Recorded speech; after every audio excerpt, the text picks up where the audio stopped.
Doctor Jahangir Kabir ও doctor Tasnim জারার বিরুদ্ধে ব্যবস্থা নিতে আইনি notice. Facebook, YouTube, TikTok, Likee সহ সব অনলাইন মাধ্যমে অশ্লীল ও পর্নোগ্রাফিক ভিডিও, বিজ্ঞাপন ও প্রচারণা বন্ধ করতে সরকারকে আইনি নোটিশ পাঠানো হয়েছে। নোটিশে ডাক্তার জাহাঙ্গীর কবির ও ডাক্তার তাসনিম জারা সহ সামাজিক যোগাযোগ মাধ্যমে অশ্লীলতা ছড়ানো ব্যক্তিদের বিরুদ্ধে শাস্তিমূলক ব্যবস্থা নেওয়ার অনুরোধ জানানো হয়েছে। বৃহস্পতিবার 24 এপ্রিল সুপ্রিম কোর্টের আইনজীবী ব্যারিস্টার মোহাম্মদ হুমায়ুন কবির পল্লব এ নোটিশ পাঠান। নোটিশে ফেসবুক, ইউটিউব, টিকটক, লাইকি সহ সব অনলাইন মাধ্যমে অশ্লীল ও পর্নোগ্রাফিক ভিডিও, বিজ্ঞাপন ও প্রচারণা বন্ধে সব ওয়েবসাইট, লিঙ্ক, গেটওয়ে অবিলম্বে বন্ধ করতে সরকারকে প্রয়োজনীয় পদক্ষেপ নিতে বলা হয়েছে।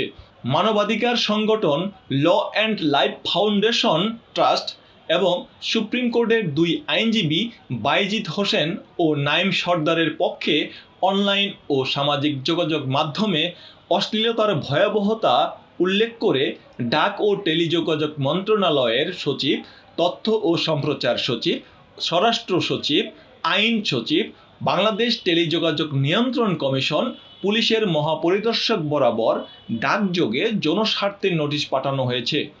নোটিশে উল্লেখ করা হয়, সামাজিক যোগাযোগ মাধ্যম ব্যবহারকারীদের জন্য ফেসবুক, ইউটিউব এবং অন্যান্য অনলাইন প্ল্যাটফর্ম ব্যবহার অনুপযোগী হয়ে পড়েছে।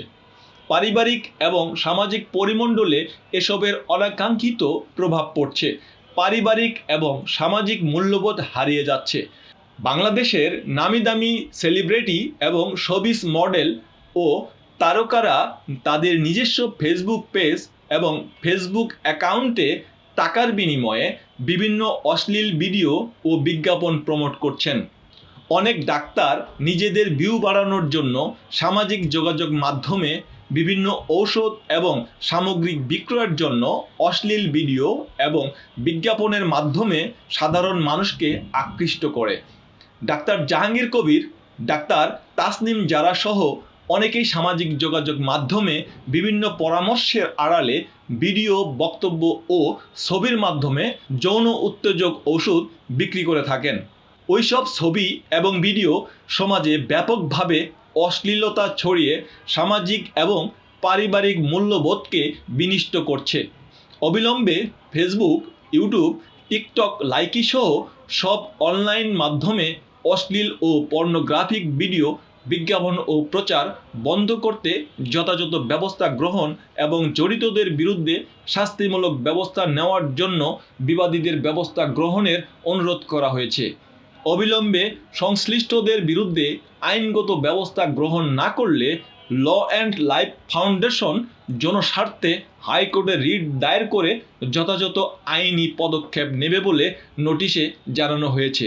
মিনহাজুল হক রাসেল, লাখো কণ্ঠ।